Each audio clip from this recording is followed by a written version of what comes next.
Infelizmente era ele. Impossível. Isso tudo é por causa desse governo. Só investe na corrupção. Bandidos, esses deputados, senadores, estão roubando o nosso dinheiro, em vez de investir no que tem que ser investido. Além dos familiares e amigos das vítimas, os pilotos também reclamaram. No último sábado, antes do acidente, 10 já haviam feito boletins de ocorrência sobre as dificuldades de pousar na pista molhada do aeroporto de Congonhas. Tudo isso está registrado em livro de ocorrência da Torre de São Paulo, da Torre de Congonhas. Fizeram pouco caso das 10 acusações, pelo que você está dizendo? Podemos dizer que sim. Armando Schneider, filho, superintendente de empreendimento de engenharia da Infraero, desmente as informações e acredita que a liberação da pista sem gruvens, ranhura para o escoamento de água, não foi tão grave assim. Ele facilita o escoamento d'água, ele não aumenta atrito. Isso tem que ficar claro de uma vez por todas. Há menos de um ano era a queda de um Boeing da Gol que chocava o país. Desde o dia 29 de setembro do ano passado, o setor aéreo brasileiro nunca mais foi o mesmo. Em setembro do ano passado, os brasileiros assistiram a uma tragédia que era considerada até agora a pior da história da aviação do país. Foram 154 mortos. Menos de 10 meses depois, outro acidente em proporções ainda maiores. Angústia, dor, sentimentos que Jorge André conhece muito bem. O sobrinho dele estava no voo 1907 da Gol. Ele fundou uma associação com os parentes das vítimas e acompanha as investigações de perto. É como se nós revivêssemos aquele dia 29 de setembro, toda aquela lembrança de perda súbita daquela pessoa que nós estávamos esperando e eles não estão mais conosco. Segundo a associação, até hoje nenhuma família foi indenizada. Desde a queda do Boeing da Gol, o setor aéreo está em crise. As falhas no sistema vêm sendo questionadas, como a falta de controladores e as más condições nos aeroportos. Depois de 2 desastres, aumenta a insegurança dos passageiros. Quem tem que viajar de avião fica apreensivo. A gente viaja preocupado, né? Não tem como não deixar de se sentir inseguro, porque você fica muito longe do chão. E muitos recorrem à fé na hora do embarque. A gente fica com aquele friozinho na barriga, né? Mas se Deus quiser vai correr tudo bem. 6 mineiros estavam entre os passageiros do voo da morte. Na porta do salão de beleza, o aviso de luto. O cabeleireiro Renato Soares, de 39 anos, voltava de Porto Alegre e seguiria para Belo Horizonte depois de dar aulas na capital gaúcha. A amiga, de mais de 20 anos, revela: o trabalho ajudaria a realizar o sonho de ampliar o salão. Quantas vidas a gente vai perder? Quantos projetos? Entendeu? Quantos sonhos se vão diante de tanta irresponsabilidade? A mesma pergunta atormenta os familiares de Bruno Nascimento, de 21 anos, do comissário de bordo Álvaro Breguês, de 36, e da advogada Marta Almeida. Hoje, parentes das vítimas mineiras embarcaram para São Paulo. Não é possível que o povo brasileiro não vai deixar nunca de ser tão pacato, tão passivo, submisso. Na tragédia que chocou o país, morreram 2 executivos de uma indústria têxtil de Minas Gerais. Um deles, Fábio Vieira Marques Júnior, de 56 anos, trabalhava na empresa há mais de 3 décadas. O engenheiro civil estava acompanhado do filho do vice-presidente da empresa, Rosfier Bastos, de 33 anos.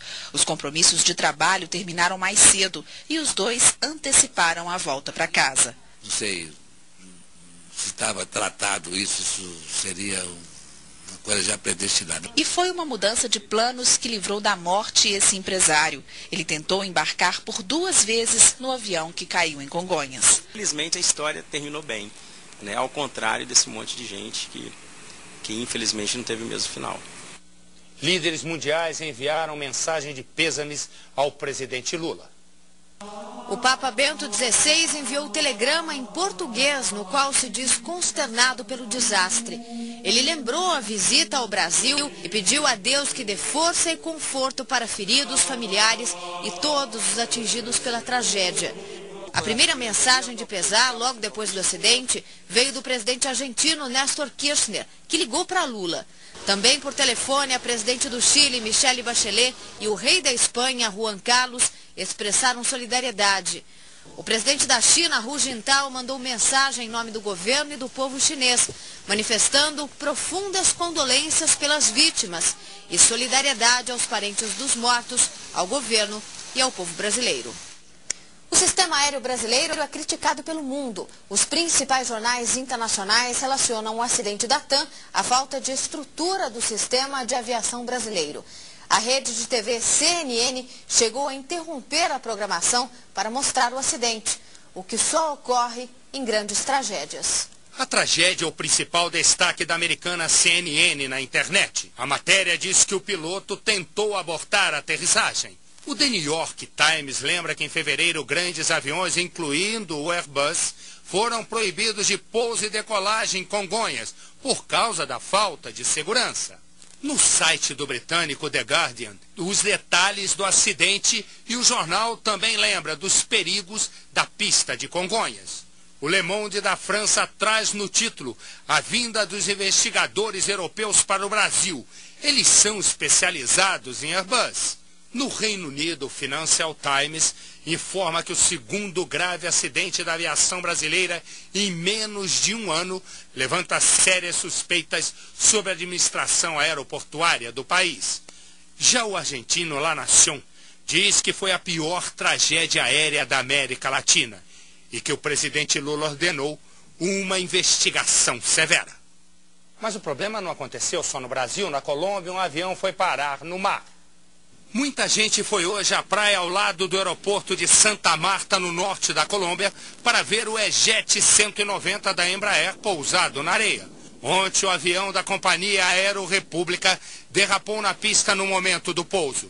9 dos 59 passageiros ficaram feridos. Na hora do acidente, chovia e ventava na região.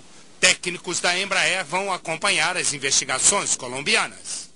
Solidariedade. O brasileiro conhece bem o significado dessa palavra. E em momentos delicados, como no acidente da TAM, todo apoio é essencial. Os olhos do bombeiro expressam o difícil equilíbrio entre a técnica e a emoção. Poder fazer o que está ao nosso alcance até o último minuto que você tem na sua vida e na vida dos outros que estão ali precisando da gente. É justamente nestas horas tristes de emoção e dor que as pessoas se unem com um único propósito: ajudar o próximo. Este publicitário saiu da casa dele para levar pão aos bombeiros. Pro pessoal que está trabalhando no rescaldo, no levantamento das vítimas aí. Está ajudando, é isso? Isso, exatamente. Eu e mais o resto do pessoal. Gestos simples, mas que sensibilizam e fortalecem. Emociona sim. É importante que saibam que mesmo nós que estamos tomados com isso, não podemos perder o norte da emoção, do sentimento, que é para não banalizarmos a dor e o sofrimento daqueles a quem nós vemos socorrer. Mário teve a casa interditada e agora conta com apoio valioso de parentes e amigos para ter onde ficar. É tudo, né? Isso depende deles, né, agora. Entendeu? Só isso. Agora vejam onde chegam alguns criminosos. Um e-mail com o título informativo TAM está circulando pela internet, contaminando computadores com um programa que rouba senhas bancárias. A mensagem traz números incorretos dos tripulantes do avião e de telefones para auxílio a parentes das vítimas. Além disso, o e-mail contém um link para um falso vídeo.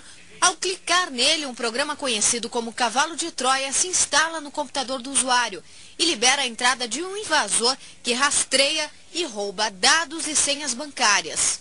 Já no Orkut, mais de 50 comunidades de apoio às vítimas foram criadas logo após o acidente. A assessoria de imprensa da TAM divulgou agora há pouco a nota alertando os internautas sobre o e-mail que simula um comunicado da empresa. Ao abrir o anexo, o usuário instala um vírus no computador.